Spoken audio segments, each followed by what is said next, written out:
alive. You are still alive. This is a truthful title to this book. That's true. It's ridiculous, but it's true. And it's catchy. That's the whole point. Dude, I watched your show the other day, the television show. What is the television show? Mysterious Creatures? Yes. The new one? Yeah. And you were looking for some wolf thing? The red wolf. Yes, yeah. But they didn't think it was a red wolf. They thought it was like some mystical howler. beast. An Ozark howler. Oh, my goodness. Which, wolves do howl. Yeah. No, that was an interesting story. If you look at the timeline from when this cryptid, this howler popped up, it's right when the red wolf was starting to plummet in its numbers.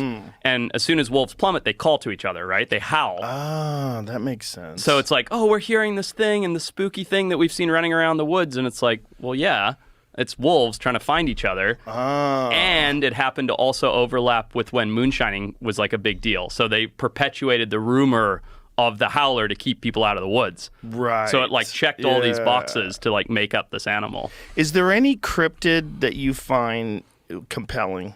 Just I think we talked about it before, the Megatherium, the giant ground sloth in Peru. Yeah. That's the only one. I mean, depends what you define as cryptid, right? Like, I'm not a Bigfoot guy or Loch Ness Monster, but thylacine could be considered a cryptid, right? Yeah, because it was alive. We do have video footage of it, and there's been a bunch of sightings. Yes, but now you have all these Bigfoot-esque people, right? All these sort of tinfoil hat guys who are like, it's here, I've seen it, or whatever. And so it's like started to fade into this cryptid realm. And I still think that in Papua New Guinea, there could be an extant population. Why in Papua New Guinea? So they used to range, we got right into this. This is great, by the way. So they used to range from PNG, from New Guinea, all the way down to Tasmania. And then as people came over, they brought dingoes with them, right? And this is like 4,000 years ago. And then the dingoes outcompeted the thylacine in mainland Australia and, in theory, in Papua New Guinea. But dingoes were never introduced into Tasmania, which is why thylacine occurred for so much longer in Tasmania. However, why in Papua New Guinea is because it's such a dramatic habitat. There's so many like valleys and canyons and things that dingoes just probably couldn't traverse. That would mean that there's isolated, unexplored areas that the thylacine, because it had evolved there, could still be thriving without the competition. And for people who don't know what a thylacine is, it's a Tasmanian tiger. Yeah.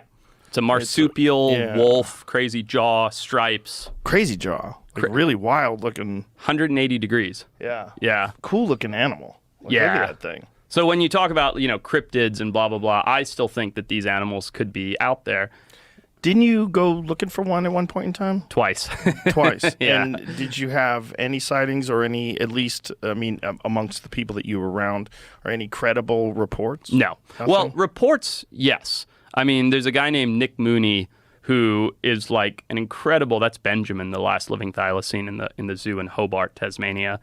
A guy named Nick Mooney, who's like a state biologist, like renowned naturalist and biologist, who has no reason to make this up or anything, and he swears that he saw one in Tasmania about 25 years ago. And he's like, I know every animal in Tasmania. I am a biologist. I work with Fish and Game or fish, whatever their equivalent is. He's like, why would I make this up? He's like, I didn't even tell anybody for a year or two because I didn't want to be called a kook. Wow. And then he came out with it and sort of began this whole thing. But yeah, I mean, definitely some credible sightings. How would one even do a survey of those areas? If you're talking about like rainforests and tropical jungles and just dense wooded areas, how would one even find what's in there? And for the most part, unexplored, too, especially when it comes to PNG and Western Papua. Well, that's the thing. I think that's the barrier to entry, right? Anybody can go to Tasmania, drive down a highway, and be like, oh, I looked and I didn't find it, which is basically what I did. But to get into those places that they could be extant requires helicopter support, refuels, tons of local ground support, like local hunters and tribal people that know the land. And so it's a big, expensive operation to try and get into these places. And then, that's just getting in. Then you'd pepper it with trail cameras, baited cameras. You'd do some scent trailing, some sound calling, all these. I mean, you're a hunter. You know these techniques.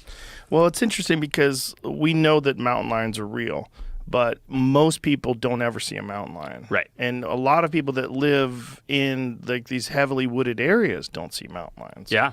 Like, it's hard to find one, and they're everywhere. They live in our cities. Yeah, there's a shit ton of them. Yeah. So you might get lucky and catch one, but the populations are pretty great in terms of like if you're in Colorado or if you're in Utah. I mean, they have a lot of mountain lions, right? And it's very rare that you see one. Exactly. So imagine if there was a very small population of mountain lions, or or Tasmanian tigers, and you went looking in a much more wooded area, much more dense environment, much larger too. Huge swaths of unpopulated land. And if they were intelligent and cryptic like a mountain lion, which they probably were because they were at the top of the food chain, they know and they choose not to be seen. Like P-22, right? The mountain lion that lived in L.A. We have a big photo of him out here. The one with the Hollywood sign? Yeah. It's a great picture. I just love that photo. Yeah. He's dead now. Yeah, exactly. Yeah. But did they kill him? Did they euthanize? They euthanized him. Yeah. Something was wrong with him, right? Like he was badly injured. I think he got hit by a car.